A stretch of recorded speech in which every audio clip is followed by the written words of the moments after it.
وحول مقالة لا حلب يا سوريا كتالا أي واحد شرا نين حداد وطمالة تدكوي من أياه روار هبلو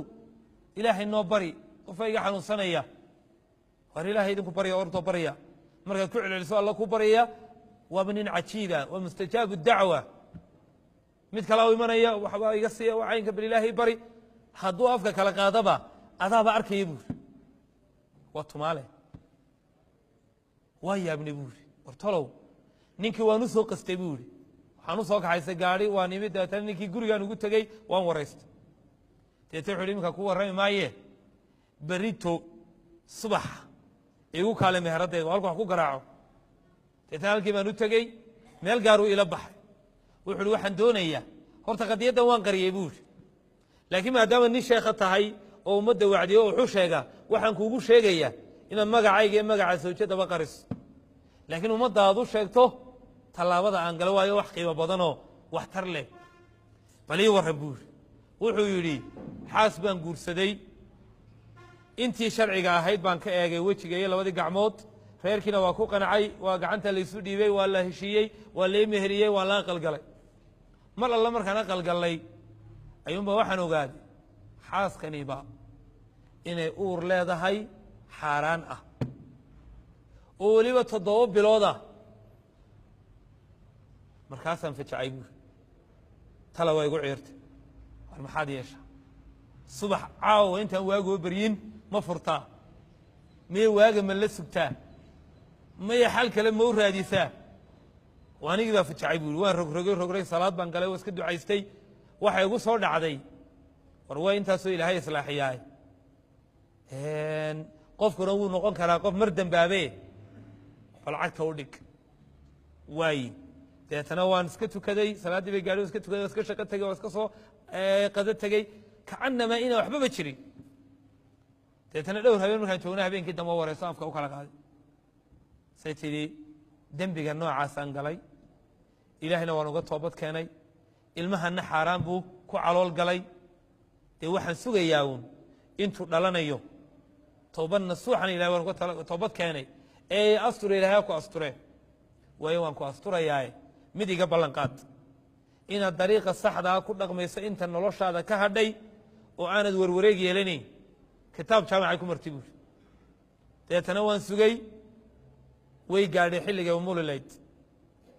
deetana wuxuu yiri waxaan ugu yeeray gabadh magaalo kale aan ka doonay oo aan anigana garanayn iyadana garanayn baa ka umulisay deetana waa la hagaajiyay ilmihii waa laga shaqeeyay dhag waan soo qaaday buuri salaadii subax markii la galay ee lagu jiray ayaan soo qaaday hareeraha intaan iska eegay ayaan kadinka masaajidka dhinac uga yar dhigay salaadii waan iska galay waan ku yara raagay salaadii iyo digrigii markii dadkii ugu horeeyay degdegay soo baxeen shaqaaqdii ilmaha ayaa ku war heleen waa la isku kacayo ilmo yaro la soo tuuray baa jira halkan waa anna sidii nin xoogay baan iskaga habsaamay digrigii aankaasoo kii ugu dambeeyay soo baxaan noqday waa bal warraba maxaa jira ilmo yar baan halkan ka helayo dee waa kanoo halkan la soo dhigo waa ilmo kale aan xalaal ku dhalan oo talo yaa war ma haysan cid meeyo cid alla cid la og yahay oo lagu ogay ma jirto bal sheekh aniga ma idigu ducayn aniga haysan doono korin doone aniga ma idigu ducayn هاي والله هذا نكون دعينا خير الله دعاء قبي جميل تذكي شوقي ولا يقول دعيب تقول لي بنتهم قاعدة بصلي جاية محكمة ده كساقرني المها يرون هاللي ومساج كانوا كهاللي إن أنا قال لي يقول دعيه وأنا أنكريه وأنا حيه اللي يقول دعيه تنا سيدي بالليالي هو يدي سيد نقول سعودية تذكر واحد وهايستان المها أن بنانك كهاللي حقيقة ما معي islaantana dhashay sidii baan u ilaalinayay u badbaadano ilaahay iga siiyay gabadha lu khayr noqotay ilaahay fadligiisa wuxuu ilaahay iga dhigay kelmadan alla baryaba inaan dhaxso u helo xataa aan iga raagin muxuu ninkaas ku gaari asturaad iyo islaaxin iyo hagaajin